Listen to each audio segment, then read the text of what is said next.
말씀이신 하나님, 말씀이 육신이 되어서 이 땅에 오신 예수님, 주님을 만나러 저희들이 나왔습니다. 오늘도 말씀하여 주셔서 저희들이 하나님의 얼굴을 배웠기를 소망합니다. 하나님 각인의 신령 가운데 말씀하여 주시고 우리를 새롭게 하여 주시옵소서. 주님, 말씀을 전하는 자나 받는 자나 성령님의 능력이나 성령님의 도우심이 없이는 아무것도 할 수 없음을 고백합니다. 성령님 이 자리에 오셔서 저희들 마음 가운데 가장하여 주시고 말씀을 전할 때에 능력이 선포되게 하시며 말씀을 받을 때에 30배, 60배, 100배의 결실이 우리 모두에게 있을 수 있도록 주님 역사하여 주시옵소서. 하나님, 이 시간 이 자리로 아주 오고 있는 발걸음들이 있습니다. 안전하게 올 수 있도록 보호하여 주시고 이 성전에 나와 머리 숙인 한 사람 한 사람을 축복하여 주셔서 오늘 주님의 말씀에 능력이 떨어질 때에 우리가 복음으로 새롭게 되며 일어날 수 있도록 하나님 축복하여 주시옵소서. 주님 찬양합니다. 감사합니다. 오늘 주실 말씀을 기대하고 소망하고 찬양하며 이 모든 기도 예수님의 이름으로 감사하며 간절히 기도드립니다. 아멘. 찬양팀 감사합니다.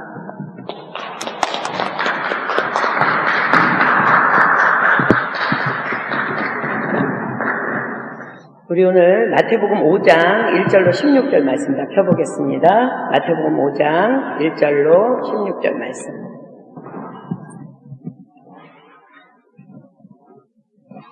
마태복음 5장 1절로 16절 말씀. 제가 한 절 읽고 여러분들 한 절 읽고 우리 교독할게요. 우리 나오니까는 성경책 가져다 주세요. 뒤에 우리 성경책 있어요.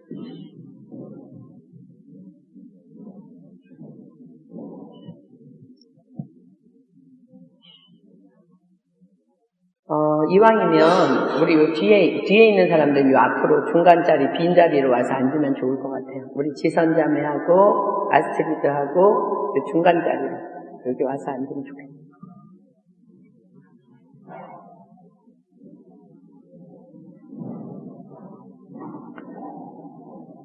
우리가 세상의 소금이며 빛이라고 그랬는데 빛이 좀 모여야지 더 밝아지지 않겠습니까?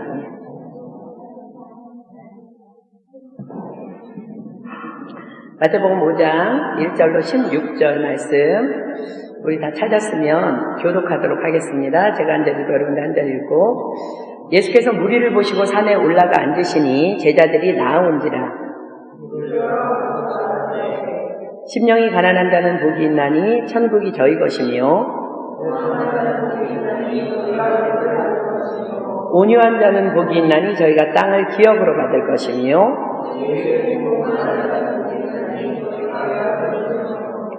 긍휼히 여기는 자는 복이 있나니 저희가 긍휼히 여김을 받을 것이며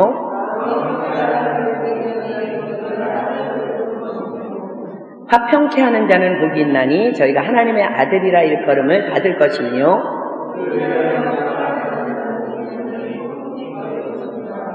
나를 인하여 너희를 욕하고 핍박하고 거짓으로 너희를 거스려 모든 악한 말을 할 때에는 너희에게 복이 있나니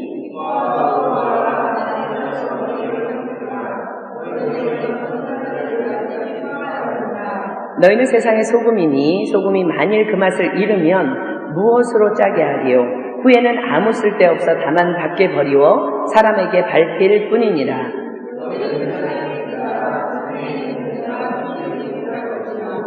사람이 등불을 켜서 말 아래 두지 아니하고 등경 위에 두나니 이러므로 집안 모든 사람에게 비추느니라. 이같이 너희 빛을 사람 앞에 비추게 하여 저희로 너희 착한 행실을 보고 하늘에 계신 너희 아버지께 영광을 돌리게 하라. 아멘. 이 말씀을 가지고 제가 이제 이번 주하고 다음 주하고 2주 동안 나누어서 이제 여러분들에게 좀 이렇게 말씀을 나누려고 합니다. 오늘 우리가 이제 나눌 말씀은 지금 우리가 새해 들어서 계속해서 주일 예배를 통해서 몇 주에 걸쳐서 크리스찬된 우리는 세상의 소금이며 빛의 사명을 받은 자들임을 주일 설교를 통해서 계속 지금 말씀을 받고 있습니다. 그렇다면 과연 소금과 빛으로 산다는 것은 무엇을 어떻게 사는 것일까? 이제 본문 말씀인 예수님의 가르침을 통해서 이제 우리가 공부하려고 합니다. 우리가 지금 본문을 읽어서 알고 있지만 여러분 예수님께서는요 이 가르침에서 너희는 세상의 소금이며 너희는 세상의 빛이라고 말씀하시기 전에 먼저 8가지의 복 있는 자에 대한 천국 복음의 말씀을 들려주십니다. 심령이 가난한 자는 복이 있나니, 애통한 자는 복이 있나니, 온유한 자는 복이 있나니, 의에 줄이고 목마른 자는 복이 있나니, 긍휼히 여기는 자는 복이 있나니, 마음이 청결한 자는 복이 있나니, 화평케 하는 자는 복이 있나니, 의를 위하여 핍박을 받은 자는 복이 있나니. 무엇을 말씀하시는 것일까요? 왜 먼저 이 말씀을 하셨을까? 그것은 바로 이렇게 사는 것이 소금의 삶이며, 이렇게 살 때에 크리스천의 삶은 빛으로 드러나게 된다는 것을 말씀하시는 것입니다. 자, 그럼 본문의 예수님의 가르침으로 우리 가보도록 하겠습니다. 자, 1절부터 봅니다. 예수님께서 무리를 보시고 산에 올라가 앉으시니 제자들이 나온지라. 산에 올라가서 앉아서 가르치셨다고 하셔서 산상수훈이라고 얘기합니다. 산상수훈이라고 일컫는, 지금 이제 오늘 우리가 공부할 내용은 유명한 예수님의 팔복에 대한 가르치심입니다. 2절, 입을 열어 가르쳐 가라사대. 3절, 이제 드디어 팔복에 대해서 이제 시작합니다. 심령이 가난한 자는 복이 있나니 천국이 저희 것이며. 자, 예수님께서 그냥 심령이 가난한 자, 온유한 자 이렇게 말씀을 하시면 될 텐데 계속해서 그 뒤에 뭐를 붙이셔요? 복이 있나니, 복이 있나니, 복이 있나니. 자, 복이 있대. 복이 뭘까? 복이 어디로부터 올까? 자, 신명기 28장 2절로 가겠습니다.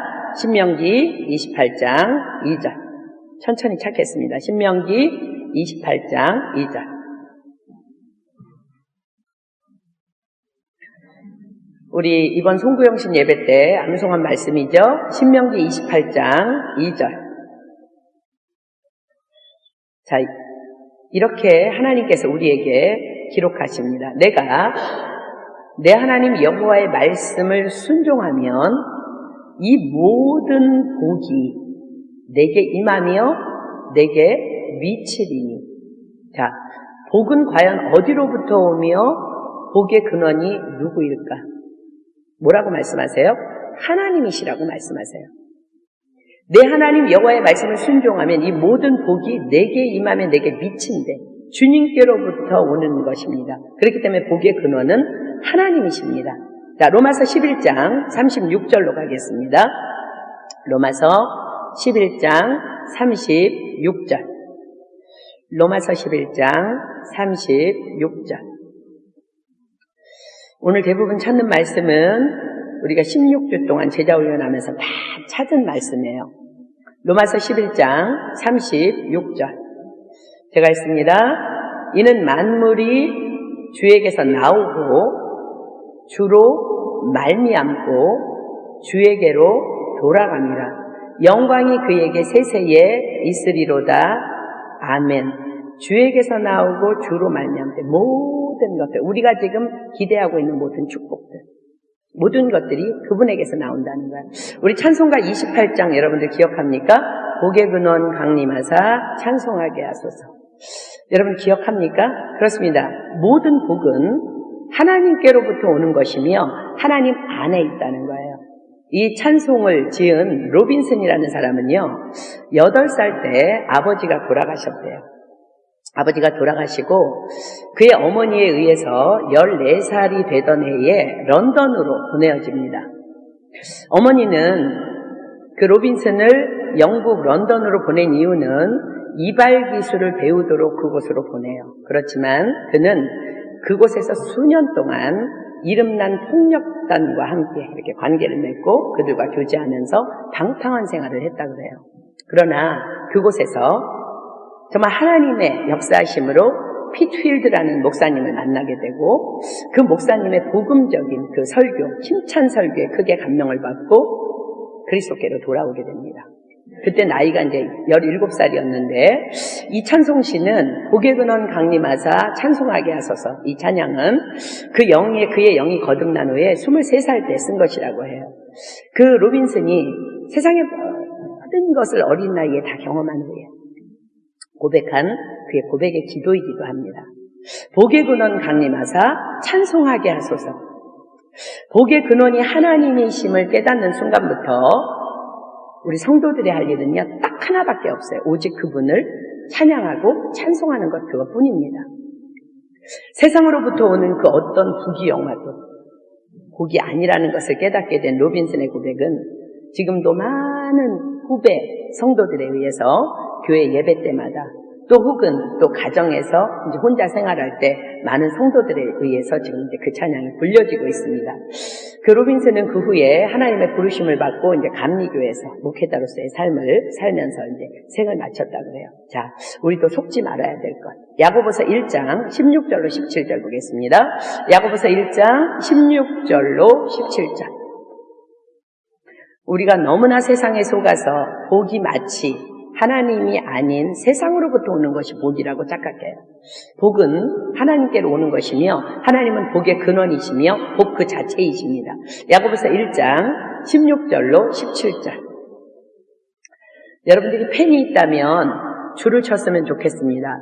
내 사랑하는 형제들아 속지 말라에다가 한번 줄 쳐보세요. 각양 좋은 은사와 온전한 선물이 다 위로부터 빛들의 아버지께로서 내려오나니. 여러분들이 그렇게 원하는 축복들, 그런 것들이 다 어디서 온다고요? 빛들의 아버지께로서 위로부터 내려온다는 거예요. 그는 변함도 없으시고 회전하는 그림자도 없으시니라. 그러면 지금 예수님께서 팔복에 대해서 말씀하시면서 복이 있나니 복이 있다. 무엇을 말씀하시는 걸까요? 지금부터 예수님께서 언급하시는 8가지의 상태라면 이미 하나님의 모든 축복을 다 소유한 자라는 말씀이에요. 자, 본문으로 가겠습니다. 가장 먼저 첫 번째 복 있는 자, 심령이 가난한 자입니다. 가난하다는 것, 어떤 개념이에요? 소유가 전혀 없는 상태를 가난하다고 말합니다. 그죠? 그렇다면 심령이 가난하다는 건 뭘까? 심령이 가난하다는 것, 그것은 내 마음 가운데 내 생각, 즉 내 육신의 생각이 전혀 없는 상태를 의미합니다. 그럼 어떻게 해야 내 육신의 생각이 없는 심령의 가난한 상태가 될 수 있을까? 내가 처한 모든 상황 속에서 주님의 선하심을, 그분의 절대주권을 인정할 때에 우리의 심령은 가난해질 수 있습니다. 잠언 3장 5절로 6절에서 하나님은 우리에게 이렇게 명령하십니다. 잠언 3장 5절로 6절. 잠언 3장 5절로 6절. 잠언 3장 5절로 6절. 제가 읽습니다. 너는 마음을 다하여 여호와를 의뢰하고 내 명철을 의지하지 말라. 너는 범사의 그를 인정하라. 그리하면 내 길을 지도하시리라. 마음을 다하여 그분의 선하심을, 그분의 절대주권을 인정하는 거예요. 마음을 다했기 때문에 내 심령 안에는 내 육신의 생각은 없고 주님의 생각, 영의 생각이 채워질 수밖에 없는 것입니다. 이것이 바로 심령이 가난한 자는 복이 있나니 천국이 저희 것이며입니다. 성경에서 이 말씀의 샘플을 한번 찾아보겠습니다.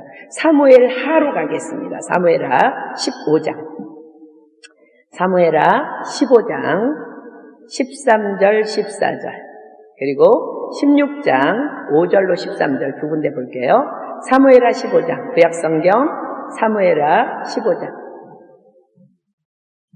사무엘하 15장 13절 14절 16장 5절로 13절. 자, 사무엘하 15장 13, 14절 제가 봅니다. 사자가 다윗에게 와서 고하되 이스라엘의 인심이 다 압살롬에게로 돌아갔나이다 한지라. 다윗이 예루살렘에 함께 있는 모든 신복들에게 이르되 일어나 도망하자. 그렇지 아니하면 우리가 한 사람도 압살롬에게서 피하지 못하리라. 빨리 가자. 두렵건대 저가 우리를 급히 따라와서 해하고 칼로 성을 칠까 하노라. 압살롬 누구예요? 다윗의 아들이에요. 다윗의 아들이 반역을 일으킵니다. 자, 16장 5절부터 보겠습니다. 다윗 왕이 이제 피난길에 오릅니다. 그래서 바후림까지 갔는데요.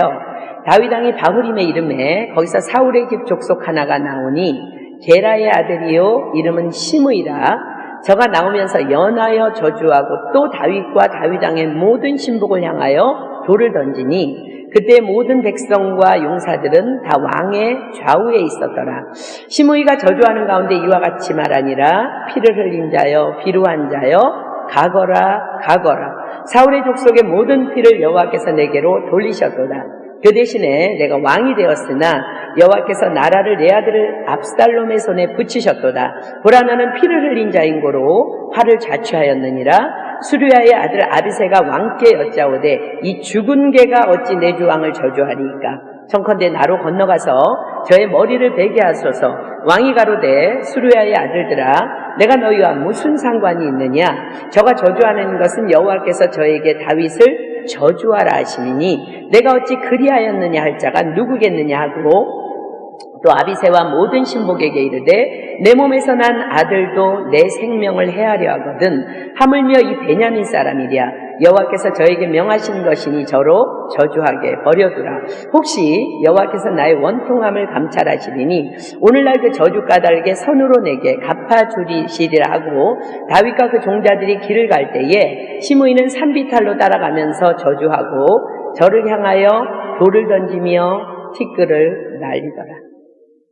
자, 내 몸에서 난 내 친자식이 아버지를 반역해요. 왕인 아버지를 반역해요. 인생에 있어서 이것처럼 가장 비극적이고 이것처럼 가장 처참한 상황은 아마 없을 거예요. 그런데 그 처참하고 비극적인 상황에서 마치 식초 위에다가 이렇게 소다를 들어붓듯이 시므이라는 한 백성, 한 신하가 감히 왕인 다윗을 그 상황에 저주합니다. 그러나 그 상황에서 다윗은 이렇게 고백합니다. 사무엘하 16장 11, 12절 볼까요? 여호와께서 저에게 명하신 것이니 저로 저주하게 버려두라. 혹시 여호와께서 나의 원통함을 감찰하시리니 오늘날 그 저주 까닭에 선으로 내게 갚아주시리라.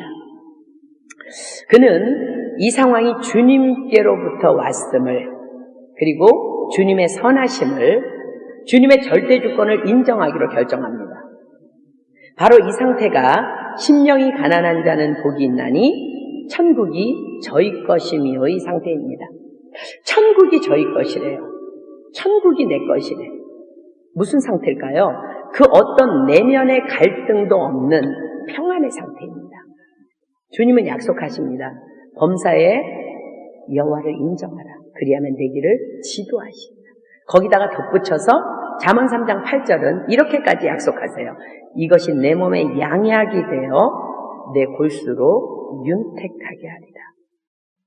대부분의 질병들이 어디에서 와요? 내면의 갈등에서.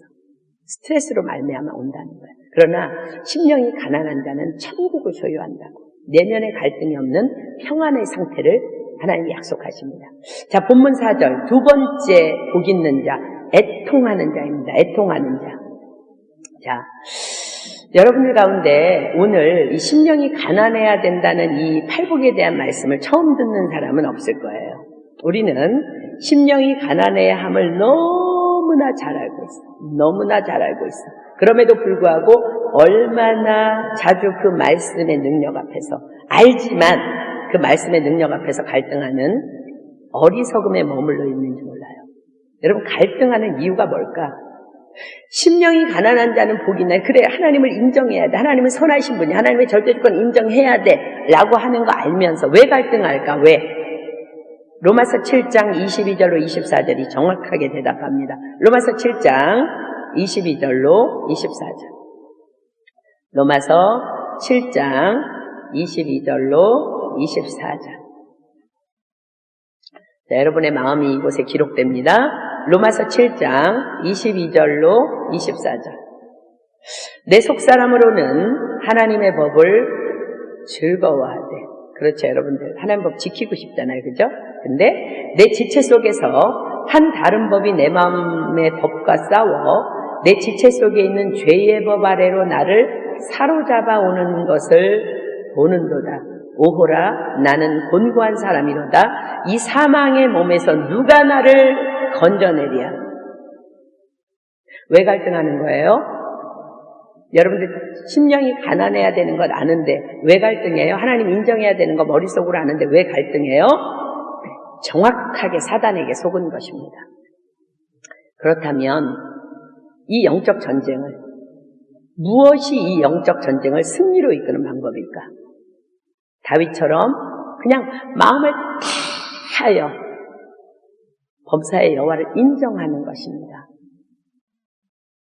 우리가 알면서도 그렇게 하지 못하고 갈등 속에서 사단에게 속았다고 딱 느꼈을 때, 그럼에도 불구하고 내가 사단에게 속아 무너졌을 때 애통하라는 거야. 애통하라는 거야. 애통하는 자는 복이 있나니 저희가 위로를 받을 것이며 통곡하며 주님의 은혜를 구하라는 것이며, 사단에게 속은 게 너무 억울해서 애통하라는 거야. 그러면 우리는 무슨 근거로 이렇게 뻔뻔하게 넘어져 놓고, 하나님께서 심령이 가난한 자는 복이 있다고 말씀을 주셨음에도 불구하고 넘어져 놓고 뻔뻔하게 애통하며 주님의 은혜를 구할 수 있을까? 무슨 근거로? 자, 시편 51편으로 가겠습니다. 시편 51편 17절. 시편 51편 17절. 우리는 이 말씀 붙잡고 일어나야 합니다. 7번 넘어져도 8번 일어나야 합니다. 시편 51편 17절. 시편 51편 17절. 하나님의 구하시는 제사는 상한 심령이라. 하나님이여 상하고 통회하는 마음을 주께서 멸시치 아니하시리이다. 하나님은 왜 상하고 통회하는 마음을 멸시치 아니하실까? 우리가 제자반하면서 하나님의 속성에 대해서 배웠어요. 자, 시편 103편으로 가겠습니다. 하나님의 속성 한번 볼까요? 시편 103편 8절로 14절. 시편 103편 8절로 14절. 제가 읽습니다. 여호와는 자비로우시며 은혜로우시며 노하기를 더디하시며 인자하심이 풍부하시도다. 항상 정책지 아니하시며 노를 영원히 품지 아니하시리로다. 우리의 죄를 따라 처치하지 아니하시며 우리의 죄악을 따라 갚지 아니하셨으니 이는 하늘이 땅에서 높음같이 그를 경외하는 자에게 그 인자하심이 크심이로다. 동이서에서 먼 것 같이 우리 죄가를 우리에게서 멀리 옮기셨으며 아비가 자식을 불쌍히 여김같이 여호와께서 자기를 경외하는 자를 불쌍히 여기시나니 이는, 한번 줄쳐볼래요? 저가 우리의 체질을 아시며 우리가 진토임을 기억하시니로다. 아멘. 이것이 바로 애통하는 자는 복이 있나니 저희가 위로를 받을 것이며입니다. 자, 세 번째 복이 있는 자, 온유한 자입니다. 5절이죠. 온유한 자는 복이 있나니 저희가 땅을 기업으로 받을 것이며. 온유한 자. 온유의 원어적인 의미는 우리가 지금 다 복습하고 있는 거야. 지금 복습하고 있는 거. 빛과 소금의 역할 잘 감당하려고 복습하고 있는 거야. 온유의 원어적인 의미는 야생마를 길들이다 에서 온 말입니다. 즉 온유란 말씀에 길들여진 인격을 의미합니다. 우리는 끊임없이 세상에서 길들여진 그 육신의 생각에서, 그 육신의 생각으로 지금 살아왔어요. 지금까지. 이젠 주님의 말씀으로 우리의 영이 길들여져야 합니다. 범사의 모든 상황 가운데 하나님의 절대 주권을 인정하는 것에, 하나님의 선하심을 인정하는 것에 우리는 훈련해야 합니다. 자, 디모데전서 4장 7절로 8절. 디모데전서 4장 7절로 8절. 디모데전서 4장 7절로 8절. 디모데전서 4장 7절로 8절 제가 했습니다. 망령 빼고 허탄한 신화를 버리고 오직 경건에 이르기를 연습하라. 육체의 연습은 약간의 유익이 있으나 경건은 범사에 유익하니 금생과 내생에 약속이 있느니라. 망령되고 허탄한 신화를 버리고, 무슨 말이에요?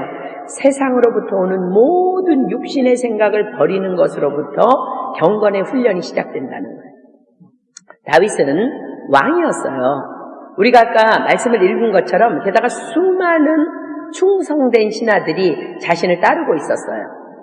자신을 저주하는 시므이를 자신의 왕의 권한으로 정말 파리 목숨보다 못하게 여길 수도 있어요. 그냥 죽일 수 있어요. 그러나 다윗은 하나님의 말씀에 길들여진 온유한 자였습니다. 그는 시므이를 상대하지 않습니다. 그 상황을 이끌어 가시는 절대 주권자이신 하나님만을 상대하며 바라봅니다. 그리고 그분을 인정합니다. 그리고 이렇게 선포합니다. 여호와께서 저에게 명하신 것이니 저로 저주하게 버려두라. 혹시 여호와께서 나의 원통함을 감찰하시리니 오늘날 그 저주 까닭에 선으로 내게 갚아주시리라. 아멘. 절대로 그 상황을 대면하지 마십시오. 상황을 상대하지 마십시오. 사람을 상대하지 마십시오. 하나님을 대면하세요. 하나님을 상대하세요. 그럴 때에 여호와께서 저에게 명하신 것이니 이 고백이 우리에게 터져나옵니다. 이것이 바로 온유입니다. 주님은 우리에게 정확히 말씀하십니다. 온유한 자는 복이 있나니 저희가 땅을 기업으로 받을 것이며, 땅을 기업으로 받는다는 것은 하나님이 주시고자 하는 모든 축복을 다 소유하게 될 것을 의미해요. 모든 풍부와 형통을 약속하십니다. 시편 37편 11절 보겠습니다. 시편 37편 11절. 여러분, 온유는 축복을 가져옵니다. 눈에 보이는 물질적인 축복. 시편 37편 11절. 시편 37편 11절. 제가 있습니다. 오직 온유한 자는 땅을 차지하며 풍부한 화평으로 즐기리로다. 여러분, 여기서 뭐가 더 필요해요? 그냥 모든 것을 다 주신대. 내가 차지한대. 내가 밟고 있는 땅을 그냥 차지하고 풍부한 화평으로 즐긴다는 거예요. 자, 다윗의 축복을 여러분들 기억합니까? 사도행전 13장 22절로 가겠습니다. 사도행전 13장 22절. 사도행전 13장 22절. 패하시고 다윗을 왕으로 세우시고 증거하여 가라사대 내가 이새의 아들 다윗을 만나니 내 마음에 합한 사람이라 내 뜻을 다 이루게 하리라. 하나님이 이렇게 말씀하셨대요. 다윗을 보고 내 마음에 합한 사람이라 내 뜻을 다 이루게 하리라. 여러분, 이 이상 무엇이 여러분에게 더 필요할 것 같아요? 하나님이 여러분 보고 내 마음에 합한 사람이야. 내 뜻을 너를 통해 다 이룰 거야. 그거면 모든 것이 다 가능한 것 아닙니까? 온유는 우리의 모든 것을 다 가능케 하는 축복의 절정입니다. 자, 네 번째 복이 있는 자, 본문 6절입니다. 의에 줄이고 목마른 자는 복이 있나니 저희가 배부를 것이며. 의에 줄이고 목마른 자, 어떤 사람입니까? 여러분 보세요. 심령의 가난, 애통하는 마음, 온유함.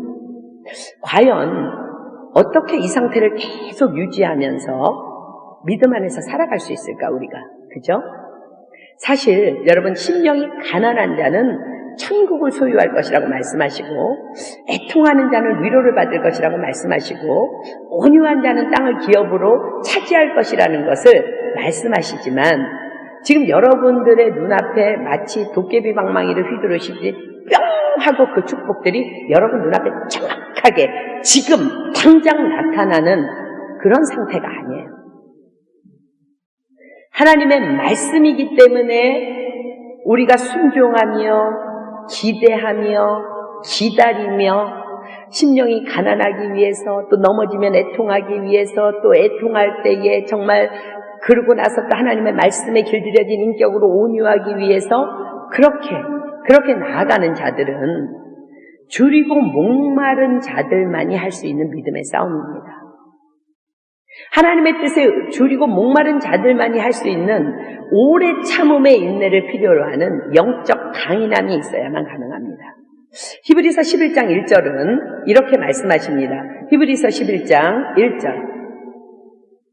히브리서 11장 1절. 믿음은 바라는 것들의 실상이요 보지 못하는 것들의 증거니. 보이지 않는 것들을 믿음으로 바라며 기다린다는 것은 저와 여러분의 힘으로 힘든 일입니다. 아니, 불가능한 일입니다. 그러나 우리가 그분의 의에 줄이고 목마른 심령으로 주님 앞에 나아갈 때에 주님께서는 무엇을 약속하세요? 자, 요한복음 7장 37절로 39절이 대답하십니다. 자, 요한복음 7장 37절로 39절. 요한복음 7장 37절로 39절. 명절 끝날 곧 큰 날에 예수께서 서서 가라사대 누구든지 목마르거든 내게로 와서 마시라.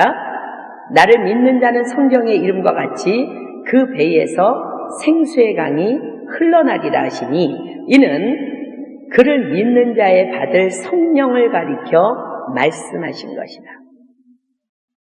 의에 줄이고 목마른 심령으로 우리가 주님 앞에 나올 때 주님이 뭘 약속하세요? 성령을 부어주시고 성령님은 우리가 심령이 가난할 수 있도록 혹이나 넘어져도 애통할 수 있도록 또 애통해하면서 온유함으로 내가 길들여질 수 있도록 모든 것을 가능케 하신다는 거예요. 고린도전서 2장 9절로 10절 말씀 찾습니다. 고린도전서 2장 9절로 10절. 고린도전서 2장 9절로 10절. 성령께서 하시는 일입니다.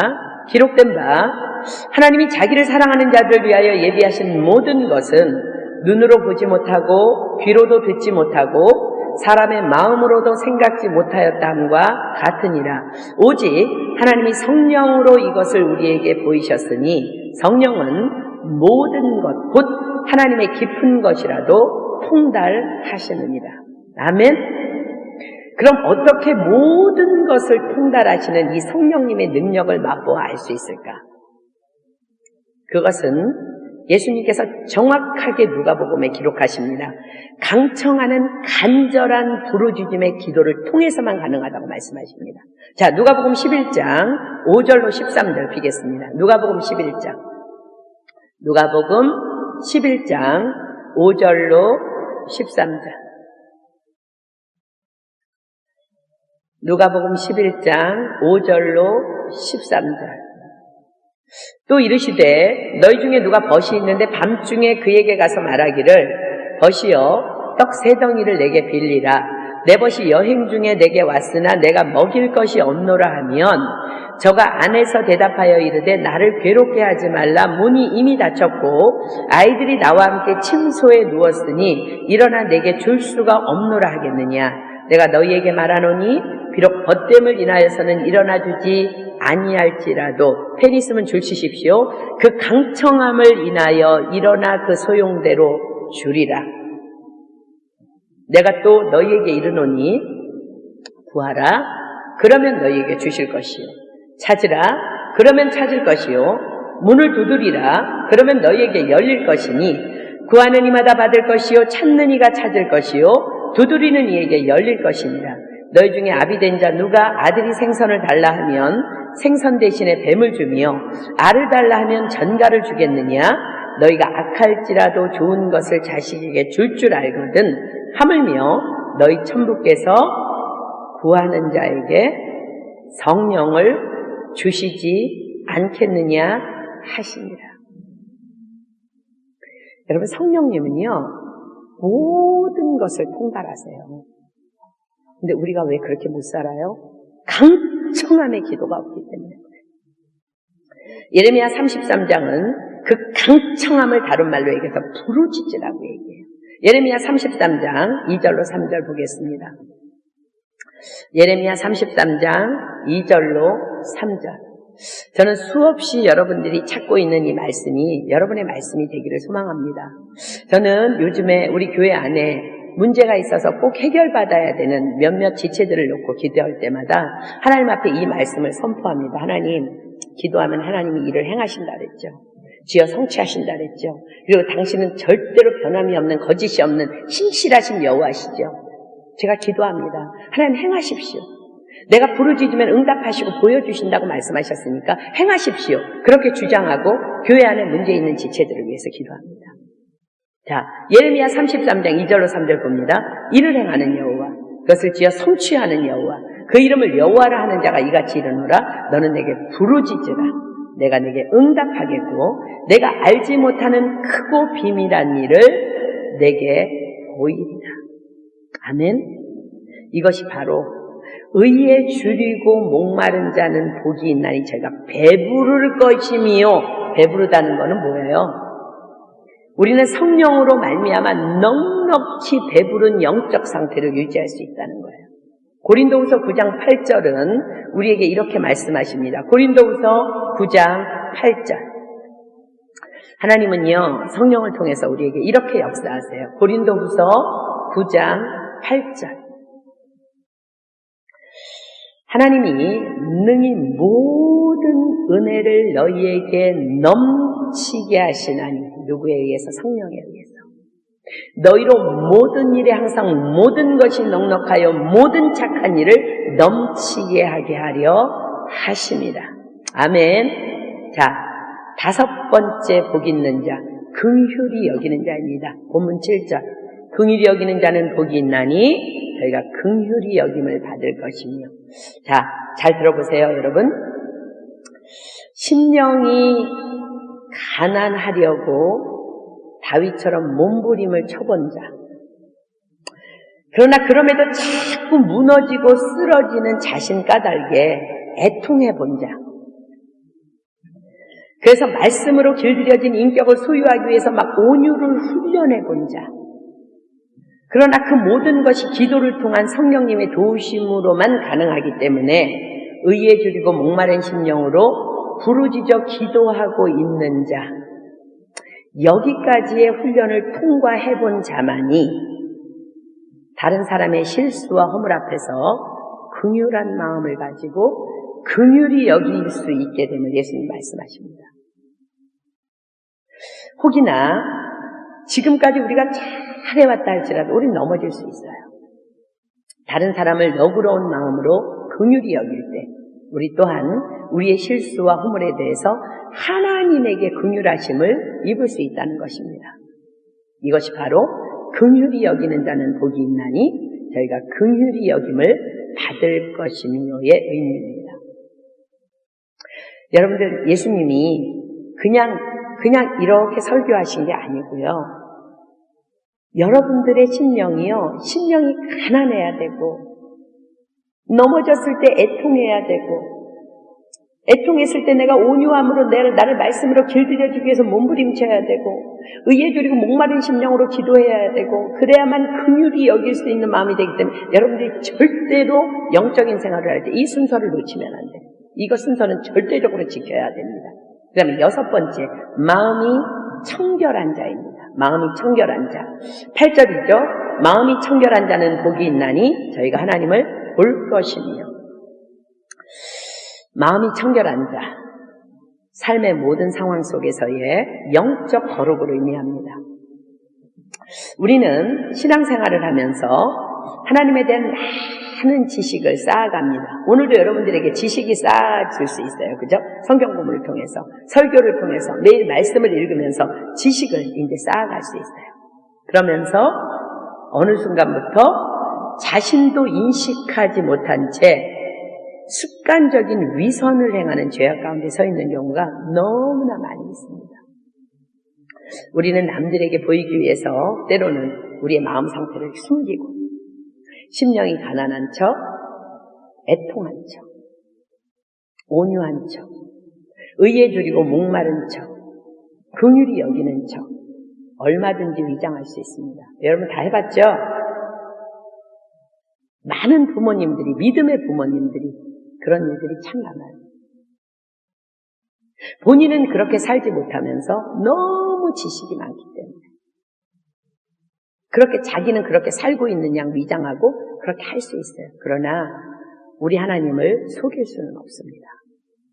고린도후서 13장 5절. 고린도후서 13장 5절. 고린도후서 13장 5절. 고린도후서 13장 5절. 여러분들은 지금 마음이 청결한지 영적 거룩을 유지하고 있는지 한번 이 말씀으로 여러분들을 시험해 보십시오. 너희가 믿음에 있는가 너희 자신을 시험하고 너희 자신을 확증하라. 어떤 것이 시험하고 확증할 수 있는 길일까? 다음 말씀. 예수 그리스도께서 너희 안에 계신 줄을 너희가 스스로 알지 못하느냐? 그렇지 않으면 너희가 버리운 자이다. 무슨 말이에요?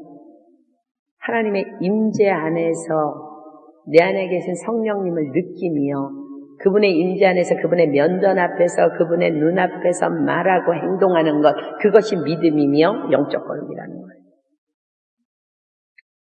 로마서 14장 23절은 굉장히 심각한 말씀을 하십니다. 로마서 14장 23절. 하나님의 임재를 깨닫고 우리가 말하고 행동하는 모든 것들, 그것이 아니면 우리가 버리운 자라 그러는데, 로마서 14장 23절 하반절 부분에 제가 읽어볼게요. 믿음으로 조차하지 아니하는 모든 것이 죄니라.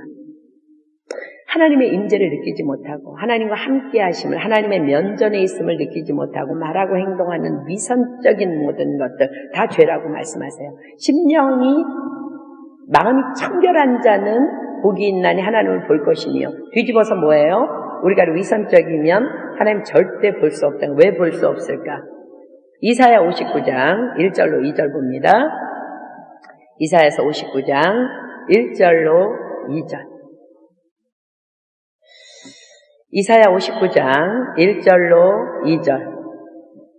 여호와의 손이 짧아 구원치 못하심도 아니요 귀가 둔하여 듣지 못하심도 아니라 오직 너희 죄악이 너희와 너희 하나님 사이를 내었고 너희 죄가 그 얼굴을 가리워서 너희를 듣지 않으시게 하니. 우리의 영이, 우리의 마음이 깨끗하지 못하다면 결코 하나님을 뵐 수 없습니다. 그래서 마음이 청결한 자는 복이 있나니 저희가 하나님을 볼 것이며 라고 주님이 말씀하고 계시는 것입니다. 그럼 우리는 과연 어떻게 마음이 청결한 상태인 영적 거룩을 유지할 수 있을까? 여러분들 다 알죠? 오직 하나님의 말씀으로만 거룩해질 수 있습니다. 에베소서 5장 26절 봅니다. 에베소서 5장 26절. 에베소서 5장 26절. 에베소서 5장 26절. 이는 곧 물로 씻어 말씀으로 깨끗하게 하사 거룩하게 하시고, 말씀으로만 깨끗하게 되고 말씀으로만 거룩하게 될 수 있다는 것. 왜 그럴까? 히브리서 4장 12절로 13절 보겠습니다. 말씀 앞에서 다 우리가 드러날 수밖에 없기 때문에. 히브리서 4장 12절로 13절. 하나님의 말씀은 살았고 운동력이 있어 좌우에 날선 어떤 검보다도 예리하여 혼과 영과 및 관절과 골수를 찔러 쪼개기까지 하며 또 마음의 생각과 뜻을 감찰하나니 지으신 것이 하나라도 그 앞에 나타나지 않음이 없고 오직 만물이 우리를 상관하시는 자의 눈앞에 벌거벗은 것 같이 드러났느니라. 절대로 말씀을 우리가 통해서 우리가 깨끗이 씻길 때는 다 드러난다는 거예요. 우리 위선이고 뭐고 다 깨닫게 된다는 거예요. 여러분들 말씀 생활 잘하고 있습니까? 매일매일 말씀 먹고 있습니까? 말씀 읽고 있습니까? 여러분 말씀의 능력 외에는 우리의 말씀을 깨끗이 할 방법이 없습니다. 우리의 영의 그릇에 담겨져 있는 더러운 죄악들, 육신의 생각들은 말씀으로 내 영을 그냥 채울 때에 조용히 물러갑니다. 그리고 그로 인해 우리의 마음은 청결해질 수 있는 거예요. 그렇다면 깨끗한 자가 주님을 본다는 것, 그것은 어떻게 본다는 것일까? 요한일서 3장 20절로 22절 봅니다. 요한일서 3장 20절로 22절. 요한일서 3장 20절로 22절. 제가 했습니다. 요한일서 3장 20절로 22절. 우리 마음이 혹 우리를 책망할 일이 있거든 하물며 우리 마음보다 크시고 모든 것을 아시는 하나님일까 보냐. 사랑하는 자들아, 만일 우리 마음이 우리를 책망할 것이 없으면 하나님 앞에서 담대함을 얻고 무엇이든지 구하는 바를 그에게 받나니. 아멘. 이는 우리가 그의 계명들을 지키고 그 앞에서 기뻐하시는 것을 행합니다. 이것이 마음이 청결한 자는 복이 있나니 저희가 하나님을 볼 것이며입니다. 자, 여기까지 6가지의 복 있는 자가, 여기까지가 소금의 역할입니다. 우리는 세상 밖에 있는 것이 아니라 세상 속에 살고 있어요. 베드로전서에 말씀하셨죠? 너희를 어두운 데서 불러내어 그의 기이한 빛에 들어가게 하신 자의 아름다운 덕을 선전하게 하려고 우리는 어디 있어? 세상 속에 살고 있어요, 지금. 그죠? 세상 속에 있다는 것은 세상이 다 우리를 지켜보고 있는 가운데에 우리가 살아가고 있다는 것을 얘기해요. 그렇습니다. 그들이요, 보고 있지 않은 것 같지만 세상은 우리를 다 지켜보고 있습니다. 우리가 범사에 하나님을 인정하며 심령이 가난하게 살려고 몸부림치는 것을 세상은 보고 있어요. 우리가 실수하기도 하지만 애통해하면서 다시 주 안에서 일어나기 위해서 몸부림치는 것을 그들은 보고 있어요. 안 보는 것 같은데 다 보고 있어요. 우리가 우리의 권리를 포기하고 온유함으로 살아가는 것을 그 세상은 우리를 다 보고 있습니다. 우린 세상 안에 있기 때문에. 우리가 내 힘으로 살 수 없어서 부르짖어서 주님 앞에 기도하는 것을 그들은 지켜보고 있어요. 우리가 다른 사람을 긍휼히 여기는 것을 그들은 보고 있어요. 우리가 말씀 까닭에 깨끗하게 살아가려고 몸부림치는 것, 쟤는 뭐하나? 보니까 성경 읽고 있는 거야. 그것을 세상은 보고 있다는 거예요. 세상은 다 보고 있습니다. 왜? 우린 세상 속에 있기 때문에. 마태복음 우리 본문 5장 13절은 이렇게 기록합니다. 너희는 세상의 소금이니. 이 6가지가 지금 소금이라는 거예요. 너희는 세상의 소금이니 소금이 만일 그 맛을 잃으면 무엇으로 짜게 하리요? 후에는 아무 쓸데없어 다만 밖에 버리워 사람에게 밟힐 뿐입니다. 여러분들, 나한 사람의 이런 몸부림치는, 크리스찬으로서 이렇게 살아가려는 이 몸부림이 무슨 영향력을 끼칠 수 있을까라는 생각이 얼마나 무지하고 미련한 생각인지를 주님은 지적하십니다. 우리는 세상 속에 있어요. 소금의 사명을 감당하는 나한 사람 때문에 예수님께 영광 돌리는 세상을 만들 수 있습니다. 또 나한 사람 때문에 예수님을 손가락질하는, 소금이 맛을 잃은 그 사명을 감당하지 않는 나한 사람 때문에 예수님을 손가락질하는 세상을 우리는 만들 수 있어요. 그뿐 아니라 내가 소금의 사명을 감당하지 않을 때에 나 또한 세상에서 무시당하고 밟히는 그런 삶으로 살아갈 수밖에 없음을 주님은 말씀하십니다. 세상으로 보내심을 받은 소금인 우리의 사명이 여러분 어디로 이렇게 뛰쳐나가는 것 아닌 것을 말씀하시는 거예요. 어떤 행동이 아닌 것을 말씀하세요. 뭔가를 주님을 위해서 일하는 것을 말씀하시는 것이 아닌 거예요. 그냥 나로부터, 내 정과 욕심으로부터 내가 그냥 죽는 것입니다. 그게 소금입니다. 주님이 배치해 놓으신 그 자리, 그곳에서, 가정에서 아이들 앞에서, 남편 앞에서, 아내 앞에서, 부모님 앞에서, 직장에서, 학교에서, 내가 몸담고 있는 일터에서, 슈퍼마켓에서, 도서관에서, 버스 안에서, 전철 안에서, 교회에서, 지금 서 있는 그 자리에서 범사에 하나님을 인정하며 그 선하심을 인정하며 절대 주권을 인정하며 심령을 가난하게 하는 것입니다. 넘어졌을 때 애통해하면서 다시 십자가를 붙잡고 일어서는 것입니다. 하나님의 말씀의 기준대로만 살려고 온유를 몸부림치는 것입니다. 그렇게 살기 위해서 의에 졸이고 목마른 심령으로 성령의 도우심을 구하는 것입니다. 그리고 쓰러진 사람을, 무너져 있는 사람을, 그렇게 하지 못하는 사람을 긍휼히 여기는 것입니다. 마음을 깨끗이 하여 주님의 얼굴을 날마다 보기 위해서 말씀 생활에 목숨 거는 것입니다.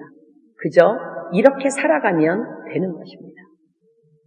이것이 너희는 세상의 소금이다 라고 명하신 그분의 뜻인 것입니다. 아멘. 지금 이제 그 다음 나오는 7번째 복 있는 자가 빛의 사명입니다. 자, 9절, 본문 9절. 화평케 하는 자는 복이 있나니 저희가 하나님의 아들이라 일컬음을 받을 것이며 7번째 복 있는 자, 화평케 하는 자. 자, 히브리서 12장 14절 피겠습니다. 히브리서 12장 14절. 히브리서 12장 14절. 모든 사람으로 더불어 화평함과 거룩함을 좇으라. 이것이 없이는 아무도 주를 보지 못하리라. 모든 사람을 화평케 하는 피스메이커. 이것이 화평케 하는 자예요. 여러분, 모든 사람이라고 하면 믿는 자이든지 믿지 않는 자이든지 모든 자를 말합니다. 모든 사람으로 더불어 화평함과 거룩함을 쫓을 수 있는 길은 오직 십자가 복음을 전함으로만 가능합니다. 에베소서 2장 14절로 18절 비겠습니다. 에베소서 2장 14절로 18절. 에베소서 2장 14절로 18절. 그는 우리의 화평이신지라 둘로 하나를 만드사 중간에 막힌 담을 허시고 원수된 것 곧 의문에 속한 계명의 율법을 자기 육체로 폐하셨으니 이는 이 둘로 자기의 안에서 한 세 사람을 지어 화평하게 하시고 또 십자가로 이 둘을 한 몸으로 하나님과 화목하게 하려 하시니라. 원수된 것을 십자가로 소멸하시고 또 오셔서 먼 데 있는 너희에게 평안을 전하고 가까운 데 있는 자들에게 평안을 전하셨으니 이는 저로 말미암아 우리 둘이 한 성령 안에서 아버지께 나아감을 얻게 하려 하시니라. 사람들이 화평하지 못하는 근본적인 원인이 뭔지 아세요? 믿는 자도 마찬가지예요. 믿지 않는 자들도 마찬가지예요. 사람들이 화평하지 못하는 근본적인 원인은 세상에서 비롯된 모든 이론과 세상에서 비롯된 모든 세상의 생각 때문에 그렇습니다. 그런 것들로 말미암아서 하나님의 생각을 뛰어넘는 교만이 오는 것입니다. 그러나 복음은 우리가 아는 것처럼 두나미스예요. 능력입니다. 다이너마이트보다 더 강력한 능력이기 때문에 그 모든 것을 파괴할 수 있습니다. 이론을 파괴할 수 있고 모든 세상적인 생각을 파괴할 수 있습니다. 그래서 우리는 복음으로 하나 되어서 하나님과 또 모든 사람으로 더불어 화평할 수 있게 된다고 말씀하시는 것입니다. 로마서 1장 16절 보겠습니다. 빛의 사명, 화평케 하는 자는 복이 있나니. 어떤 것이 빛의 사명일까? 로마서 1장 16절. 로마서 1장 16절. 내가 복음을 부끄러워하지 아니하노니 이 복음은 모든 믿는 자에게 구원을 주시는 하나님의 능력이 됨이라. 믿는 자든 믿지 않는 자든 능력으로 다가간다는 거예요. 다이너마이트 같은 놀라운 은혜가 쏟아부어지면 다 깨진다는 거야. 첫째는 유대인에게요. 또한 헬라인에게로다. 자, 고린도후서 10장 4절로 5절 가겠습니다. 여러분들이 복음을 전할 때에 복음을 부끄러워하고 두려워하는 이유가 뭐예요? 저 사람이 나보다 잘났거든. 저 사람이 나보다 똑똑하거든. 너무 지식이 많거든. 여러분 그거 복음 부끄러워하는 거예요. 복음은 다이너마이트 같은 능력이 있습니다. 다 파괴합니다. 고린도후서 10장 4절로 5절 보겠습니다. 우리의 싸우는 병기는 육체에 속한 것이 아니요. 그 사람 상대하는 거 아니라는 거예요. 오직 하나님 앞에서 견고한 진을 파하는 강력이라. 복음은 강력한 능력입니다. 모든 이론을 파하며 하나님 아는 것을 대적하여 높아진 것을 다 파하고 모든 생각을 사로잡아 그리스도께 복종케 하니. 아멘. 이것이 복음의 사명이에요. 화평케 하는 자의 삶, 그것은 바로 복음으로 살며 복음을 전하는 삶입니다. 요한복음 12장 24절로 25절입니다. 요한복음 12장 24절로 25절. 요한복음 12장 24절로 25절. 내가 진실로 진실로 너희에게 이르노니 한 알의 밀이 땅에 떨어져 죽지 아니하면 한 알 그대로 있고 죽으면 많은 열매를 맺느니라. 자기 생명을 사랑하는 자는 잃어버릴 것이요 이 세상에서 자기 생명을 미워하는 자는 영생하도록 보존하리라. 복음의 핵심은 나를 버려 남을 살리는 것입니다. 내가 죽어야만 복음의 삶을 살 수 있으며 또한 내가 죽어야만 복음을 전할 수 있다는 것입니다. 다시 말해서 화평케 하는 자의 삶은 내가 소금의 사명을 다 감당해야만 비로소 그때 빛으로서 드러나는 복음 전파의 삶이 가능하다는 것입니다. 내가 전혀 소금의 삶을 살지 않으면서 복음을 전한다면 세상이 나를 다 보고 있는데, 그죠? 낯가달게 복음이 더러운 세상에 짓밟힐 것이며 또한 소금의 삶을 산다 할지라도 오늘 우리 본문 2절에 예수님께서 입을 열어 가르쳐 가라사대라고 말씀하셨어요.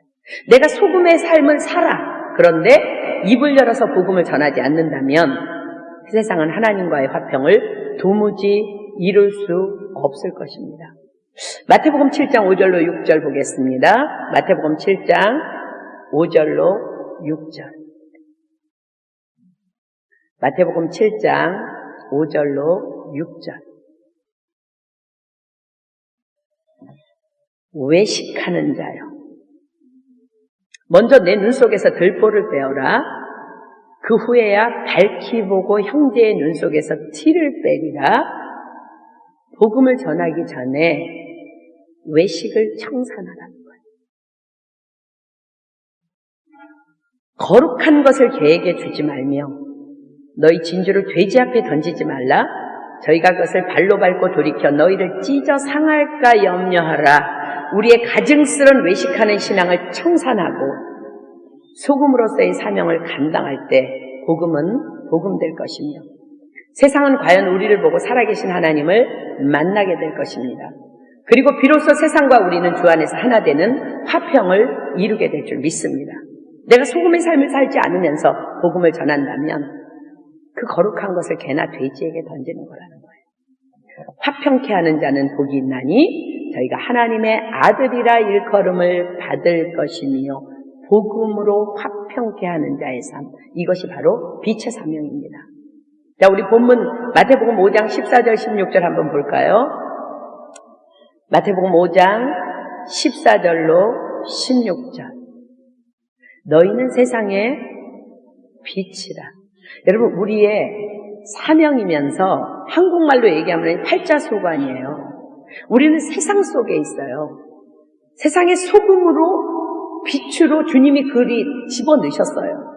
그래서 소금의 삶을 살아야만 해. 안 살면 그냥 세상에서 비난받아. 게다가 또 빛이래. 산 위에 있는 동네가 숨기우지 못한데 여러분들이 크리스찬이 된 다음에 어디 가서 숨을 수 없다는 거예요. 나는 빛이 싫어. 나는 소금의 사명 감당하기 싫어. 숨을 데가 없다는 거예요. 사람이 등불을 켜서 말 아래 두지 아니하고 등경 위에 두나니 이러므로 집안 모든 사람에게 비추느니라. 우리는 모든 사람이 보고 있는 빛이라는 거예요. 이같이 너희 빛을 사람 앞에 비추게 하여 저희로 너희 착한 행실을 보고 하늘에 계신 너희 아버지께 영광을 돌리게 하라. 제가 다음 주에는 이 복음을 전하는 사람들의 착한 행실의 열매에 대한 증거를 공부하려고 해요. 빛과 소금의 사명을 감당하는 사람에게는요, 분명히 나타나는 증거가 있게 돼 있어요. 자, 마지막 복이 있는 자, 8번째, 의를 위하여 핍박을 받은 자. 자, 의를 위하여 핍박을 받은 자는 복이 있나니 천국이 저희 것입니다. 10절이죠. 의를 위하여 핍박을 받은 자. 빛과 소금의 사명을 감당하는 자들에게는 반드시 핍박이 따라옴을 말씀하십니다. 핍박이 따를 수밖에 없는 이유가 뭘까? 로마서 8장 7절입니다. 로마서 8장 7절. 로마서 8장 7절. 로마서 8장 7절. 육신의 생각은 하나님과 원수가 되나니 이는 하나님의 법에 굴복치 아니할 뿐 아니라 할 수도 없습니다. 그렇기 때문에 핍박을 받을 수밖에 없다는 거예요. 디모데후서 3장 12절 피겠습니다. 디모데후서 3장 12절. 디모데후서 3장 12절. 디모데후서 3장 12절. 무릇 그리스도 예수 안에서 경건하게 살고자 하는 자는 핍박을 받으리라. 아멘. 자, 로마서 8장 17절. 로마서 8장 17절. 로마서 8장 17절. 자녀이면 또한 후사, 곧 하나님의 후사요, 그리스도와 함께한 후사니 우리가 그와 함께 영광을 받기 위하여 고난도 함께 받아야 될 것이니라. 왜 고난 받아요? 복음을 전해야 되는 사명이 우리가 있기 때문에. 그러나 우리는요, 핍박이 따름에도 불구하고 복음을 전함으로 하나님과 원수된 세상을 하나님과 화평케 하는 자가 되어야 한다는 것입니다. 그럴 때 우리에게 나타나게 될 축복을 로마서 8장 18절이 이렇게 예언하시죠. 생각건대 현재의 고난은 장차 우리에게 나타날 영광과 좋게 비교할 수 없도다. 아멘. 의를 위하여 핍박을 받은 자는 복이 있나니 천국이 저희 것입니다. 핍박을 받은 자, 과거형입니다.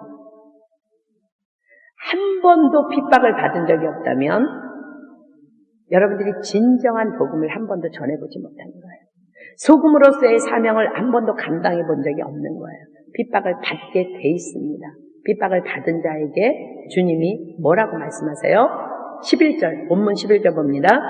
나를 인하여 너희를 욕하고 핍박하고 거짓으로 너희를 거스려 모든 악한 말을 할 때에는 너희에게 복이 있나니 기뻐하고 즐거워하라. 하늘에서 너희의 상이 큽니다. 너희 전에 있던 선지자들을 이같이 핍박하였느니라. 자, 복음 때문에 핍박이 왔을 때 어떻게 하라고 말씀하세요? 기뻐하고 즐거워하라. 왜요? 하늘에서 상이 크기 때문에. 믿으십니까? 아멘. 자, 결론을 맺습니다. 여러분은 복이 있는 자입니까? 복의 근원이신 하나님을 지금 모시고 살고 있습니까? 소금의 사명을 감당하며 살고 있나요? 빛으로 드러나는 삶을 살고 있나요? 그래서 핍박을 받았으며 또 받고 있는지. 예수님은 우리에게 오늘 이렇게 명령하십니다. 명령하시고 약속하십니다. 심령이 가난한 자는 복이 있나니 천국이 저희 것이며 애통하는 자는 복이 있나니 저희가 위로를 받을 것이며 온유한 자는 복이 있나니 저희가 땅을 기업으로 받을 것이며 의에 줄이고 목마른 자는 복이 있나니 저희가 배부를 것이며 긍휼히 여기는 자는 복이 있나니 저희가 긍휼히 여김을 받을 것이며 마음이 청결한 자는 복이 있나니 저희가 하나님을 볼 것이며 화평케 하는 자는 복이 있나니 저희가 하나님의 아들이라 일컬음을 받을 것이며 의를 위하여 핍박을 받은 자는 복이 있나니 천국이 저희 것입니다. 여러분, 예수님은 이 말씀을 다 제자들에게 가르치시고 다시 한번 결론적으로 이렇게 말씀하십니다. 13절부터 볼게요. 너희는 세상의 소금이에요. 이 삶을 사는 것이 소금의 사명이라는 거예요. 소금이 만일 그 맛을 잃으면 무엇으로 짜게 하리요? 후에는 아무 쓸데없어 다만 밖에 버리워 사람에게 밟힐 뿐입니다. 너희는 세상의 빛이라. 산 위에 있는 동네가 숨기우지 못할 것이요 사람이 등불을 켜서 말 아래 두지 아니하고 등경 위에 두나니 이러므로 집안 모든 사람에게 비추느니라. 이같이 너희 빛을 사람 앞에 비추게 하여 저희로 너희 착한 행실을 보고 하늘에 계신 너희 아버지께 영광을 돌리게 하라. 아멘. 예수님께서 여러분의 삶을요 이미 다 지금 해결해 놓으셨어요. 예수님이 십자가에서 돌아가시면서 마지막 말씀이 뭐예요? 다 이루었다. 다 이루었다고 말씀하셨으면 여러분의 삶은 그냥 주님 안에 속해 있는 거예요. 주님께서 올해에, 제가 이제 화요일 날인데 이거 왜 걸었는지 여러분들 궁금하죠, 그죠?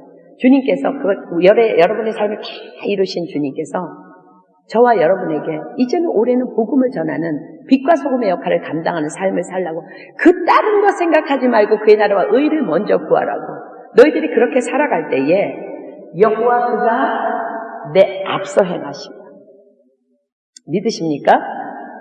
앞서 행하실 뿐만 아니라 여러분과 함께 하십니다. 그리고 여러분을 떠나지도 아니하시고 버리지도 아니하십니다. 어떤 상황 가운데 여러분 영적 시무이가 여러분들에게 온다 할지라도 두려워하거나 놀라지 마십시오. 주님이 행하시는 거예요.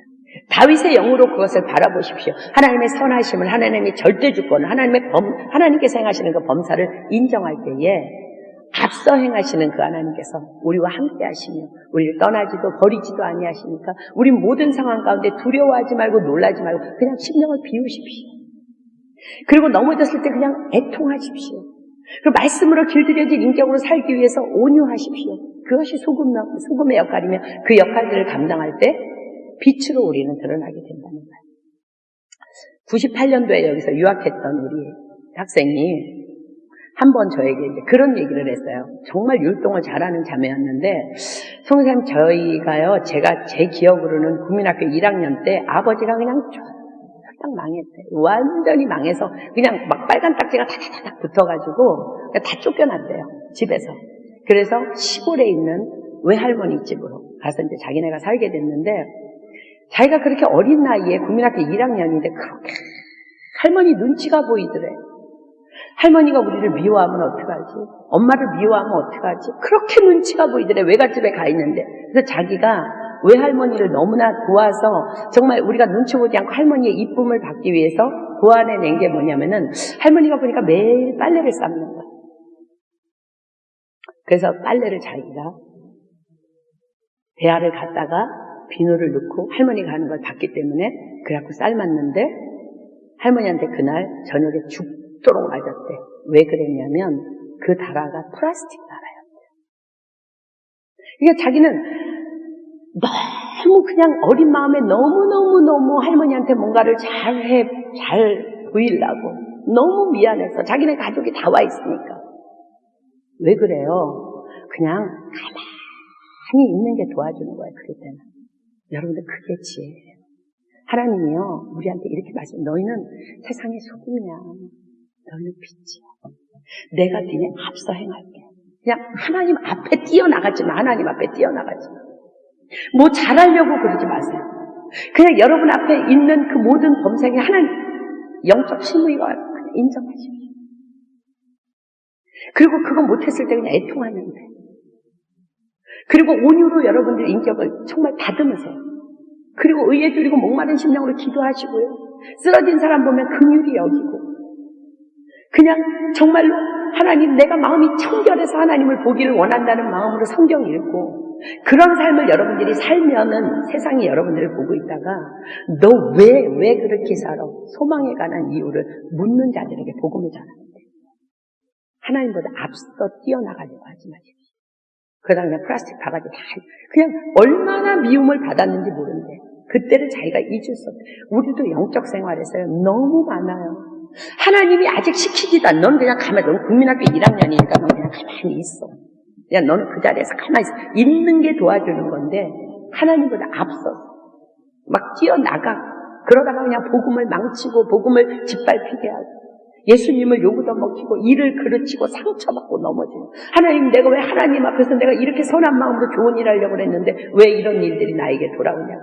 여러분 오늘 팔복의 이 말씀과 함께 주님께서 우리에게 주신 말씀 여러분 붙잡으셔야 돼요. 여호와 그가 내 앞서 행하실 거예요.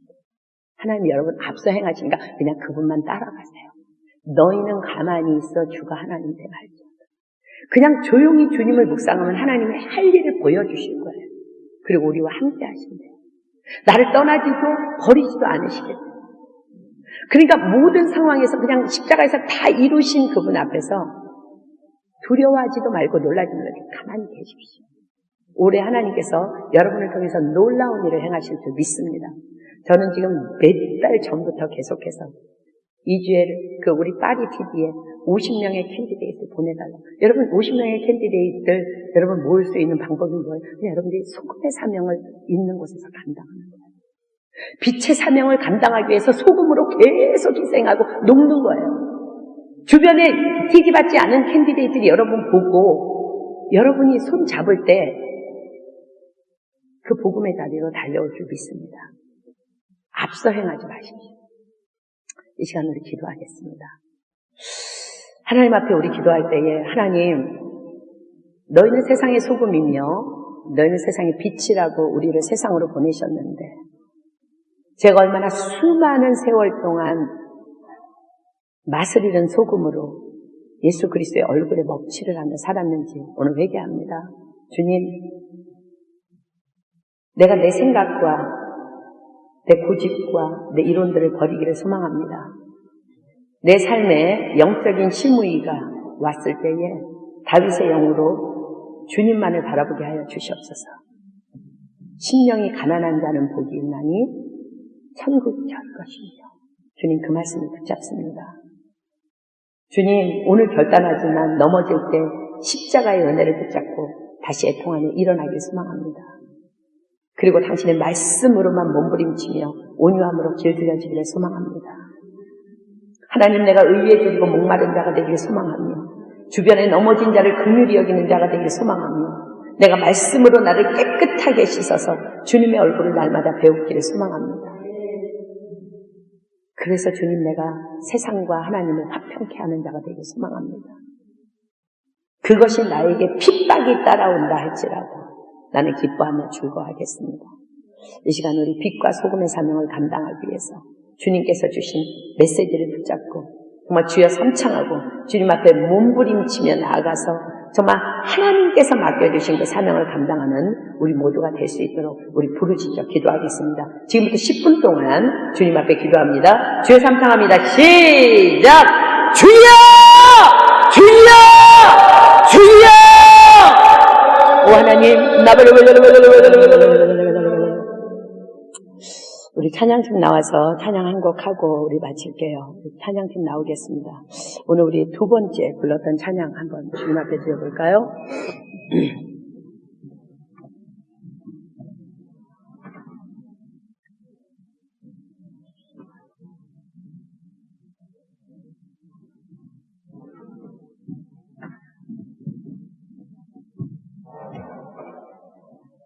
주 사랑이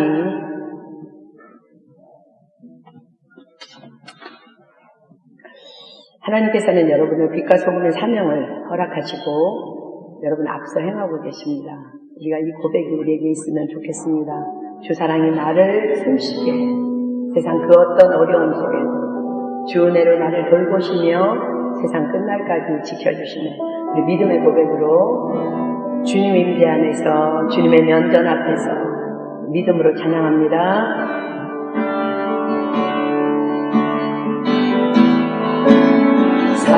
사랑이 나를 숨쉬게 세상 그 어떤 어려움 속에도 세상 그 어떤 어려움 속에도 주 은혜로 나를 돌보시며 주 은혜로 나를 돌보시며 세상 끝날까지 세상 끝날까지 지켜주시네 주 사랑이 나를 이끄시네 내가 갈 수 없는 그곳으로 내가 갈 수 없는 그곳으로 주의 사랑 나를 붙드시며 주의 사랑 나를 붙드시며 세상 끝날까지 인도하시네 세상 끝날까지 인도하시네 나를 내 앞을 가시며 주님 나를 내가 거룩하시네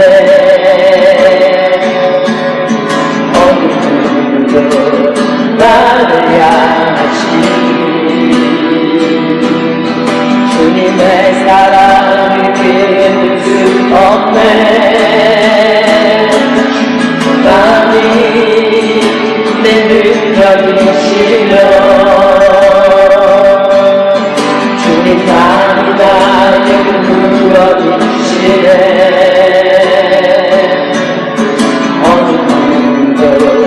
나를 향하시니 주님의 사랑을 끊을 수 없는 주님만이 내 앞을 가시며 주님만이 내가 거룩하시네 어느 누구도 나를 향하시니